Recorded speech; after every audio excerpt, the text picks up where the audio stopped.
वरिष्ठ कार्यकर्ता, दायित्ववान कार्यकर्ता, बंधुओं, बहनों, पत्रकार मित्रों, निश्चित ही आज हम सब के लिए एक अत्यंत महत्वपूर्ण दिवस है,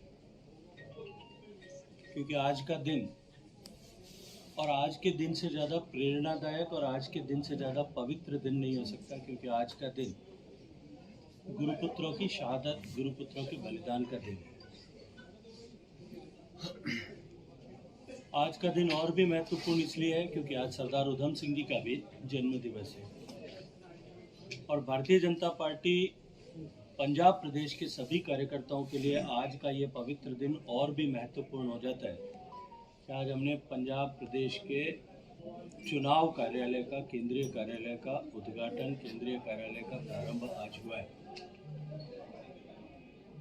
जैसा प्रदेश प्रधान जी ने अभी बताया कि पूरा पंजाब एक ऑल्टरनेट की तलाश कर रहा है। जिस तरह के हालात पंजाब में हैं, वर्तमान की सरकार, इससे पहले की सरकार है, उसका जिम्मेदारी लेने के बजाय अहंकार से ग्रसित है और अहंकार के वश जिस तरह के स्टेटमेंट वो दे रहे हैं, मुझे लगता है कि पंजाब की जनता का विश्वास अब उनसे समाप्त हो गया। एक तरफ अहंकार से में पगी हुई कांग्रेस और कांग्रेस के प्रदेश प्रधान है, दूसरी तरफ एक ऐसी पॉलिटिकल पार्टी है जिसके ऊपर भ्रष्टाचार के बहुत सारे दाग लगे।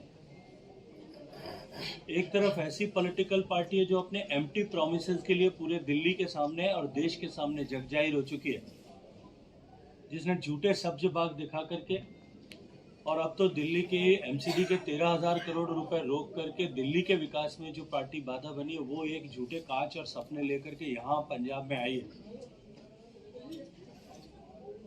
किसान जो राजनीति नहीं करेंगे ये बात करते थे, उन्होंने भी अपनी पॉलिटिकल पार्टी बनाई। लेकिन जिस तरह के हालात पंजाब में है, लॉ एंड ऑर्डर सिचुएशन जिस तरह से डाइल्यूट हुई है, पंजाब में जिस तरह से माफिया राज बना है, पंजाब में जिस तरह से नार्को टेररिज्म बढ़ा है, पंजाब में जिस तरह से सोशल हार्मनी के फैब्रिक को डेंट करने का प्रयास किया गया, सामाजिक सद्भाव को बिगाड़ने का प्रयास किया गया, माइनिंग माफिया, शराब माफिया, रेता माफिया जिस तरह से पंजाब में हावी हुआ है, आज पंजाब जैसा प्रदेश जो असीम संभावनाओं का प्रदेश है, जिसके स्मरण मात्र से खुशहाली का ऐसा एहसास होता था, वो पंजाब इस दुर्दशा के दौर से गुजर रहा है। उसके लिए जिम्मेदार लोग उसकी जिम्मेदारी लेने के बजाय उस जिम्मेदारी से बच करके नए सब्ज बाग पंजाब की जनता को दिखाने का प्रयास कर रहे हैं। और जैसा प्रदेश प्रधान जी ने कहा कि पंजाब की जनता अब इस हकीकत को समझ चुकी है, पंजाब की जनता इन झूठे वादे करने वाले लोगों को भी पहचान चुकी है। भारतीय जनता पार्टी का कार्यकर्ता उत्साहित है, पूरी ताकत के साथ लगा है, लेकिन साथ ही साथ पंजाब की जनता का प्यार, चाहे शहरों में या पिंड में, सब जगह भारतीय जनता पार्टी के कार्यकर्ताओं को मिल रहा है। हम नया इतिहास बनाने का श्री गणेश आज से यहाँ इस कार्यालय के माध्यम से कर चुके हैं और निश्चित रूप से मैं विश्वास से कह सकता हूँ कि अब की बार पंजाब में एक नया इतिहास बनेगा। कि कोई भी पॉलिटिकल पार्टी बनती है, उसके फायदे और नुकसान की चिंता उनको करनी चाहिए, लेकिन पंजाब की जनता ये जानती है, देश की जनता भी, कि जब किसान आंदोलन चल रहा था तब सभी लोगों ने बार बार इस बात का, किसान आंदोलन में हिस्सा लेने वाले नेताओं ने कहा था कि हम राजनीतिक पार्टी नहीं है, हमारा राजनीतिक एजेंडा नहीं है, हम राजनीतिक क्षेत्र में जाने वाले नहीं है। एकाएक उन्होंने यू टर्न किया है। मुझे लगता है कि उसका फायदा और नुकसान का आकलन अब उनको करना चाहिए। सर, पंजाब में बेदबी के मामले लगातार हो रहे हैं, उसको लेकर क्या अभी, क्योंकि लगातार कल अकाल तख्त साहिब पे एक मीटिंग होती है जिसमें 5 तख्त साहिबान जो है वो वहाँ पर मीटिंग करते हैं और उनके द्वारा ये कहा गया है कि पंजाब सरकार से उन्हें कोई भी उम्मीद नहीं है जिस तरह से बेदबी की घटनाएं को अंजाम दिया जा रहा है, तो ऐसे में हमें ही अपने हाथ में जो है वो सुरक्षा लेनी होगी। देखिए, जहाँ तक पंजाब सरकार से नाउम्मीदी का प्रश्न है, मुझे लगता है कि केवल एसजीपीसी के गुरुद्वारों के जत्थेदार ही नहीं, पंजाब की जनता भी ये जानती है कि अभी सरकार से नाउम्मीदी के अलावा और कोई विकल्प, कोई उम्मीद हो नहीं सकती।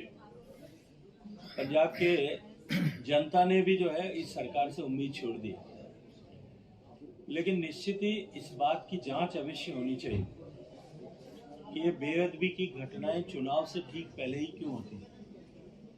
पहले भी चुनाव से पहले बेअदबी की घटनाएं हुई थी। पिछले चुनाव का भी स्मरण करिए,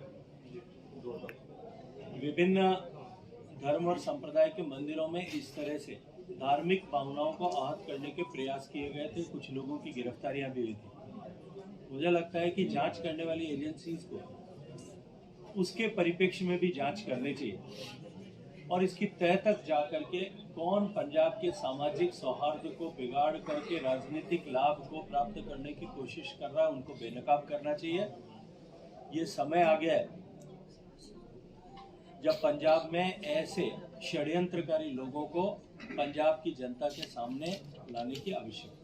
शेखावत जी, पहले कह दिया गया था कि पंजाब में ऐसी घटना हो सकती है और पंजाब सरकार अलर्ट पर है, उसके बावजूद सरकार की कारगुजारी कैसे दिखती है कि उसके बावजूद ये इस तरह की घटनाएं सामने आई? लुधियाना बम ब्लास्ट से लेकर के इससे पहले जो बेअदबी की घटनाएं हुई है, केंद्र सरकार ने, मिनिस्ट्री ऑफ होम अफेयर्स ने समय रहते एडवाइजरी भी इशू की थी, मीटिंग्स भी ऑर्गेनाइज की थी और बहुत पिन पॉइंटेड इंफॉर्मेशन दी थी जो आज मीडिया में सब जगह पर आ चुका है। सरकार आपसी विग्रह का शिकार हो, आपसी लड़ाई का शिकार हो। जो सरकार का मुख्यमंत्री और सरकार चलाने वाली पार्टी का प्रधान दोनों चीफ सेक्रेटरी कौन बनेगा, डीजीपी कौन बनेगा, इसकी लड़ाई को लेकर के एक दूसरे की कुर्सी और टांग खींचने का प्रयास कर रहे हैं।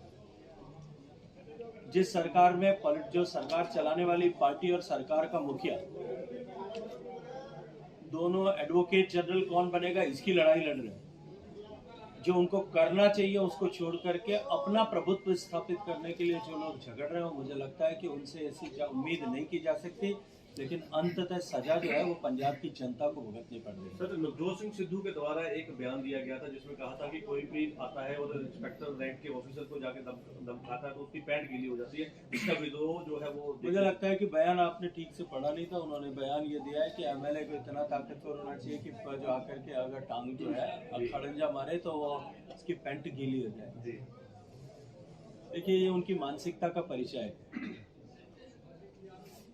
एक तरफ वो बाजवा के गलवैया करते हैं, इमरान खान को जाकर के झप्पी मारते हैं, और दूसरी तरफ देश की सीमाओं की रक्षा के लिए काम करने वाले सैनिकों, अपनी जान की बाजी लगाने वाले जो है हमारे वीर सैनिकों, लॉ एंड ऑर्डर मेंटेन करने के लिए काम करने वाले हमारे पुलिस कर्मियों के लिए इस तरह की अभद्र भाषा और अपमानजनक टिप्पणी करते हैं।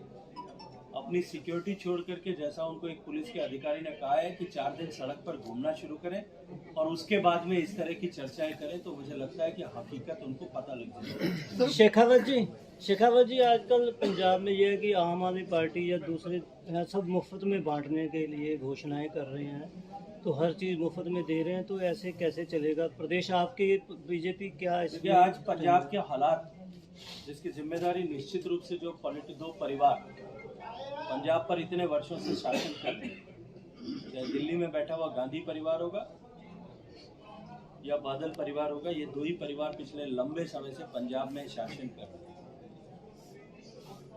1981 में ये पंजाब का प्रदेश, जैसा मैंने कहा कि जिसके स्मरण मात्र से खुशहाली का ऐसा एहसास होता था, वो प्रदेश देश का 1 नंबर जीडीपी वाला प्रदेश है।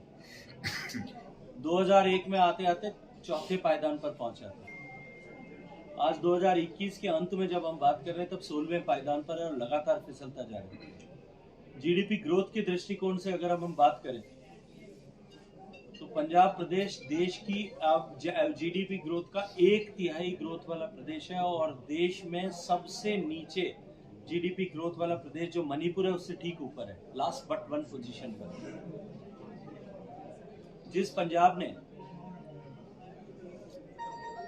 वो खुशहाली का दौर देखा है, उस पंजाब की ग्रॉस स्टेट रेवेन्यू का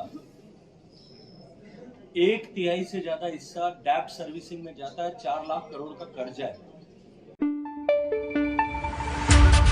पंजाब और पंजाबियत की परछाई अब देखें एबीपी साझा टाटा स्काई चैनल नंबर 1929 पर। एबीपी साझा देखने के लिए अपने केबल ऑपरेटर से अभी संपर्क करें। एबीपी साझा, जोश, जज्बा, जुनून।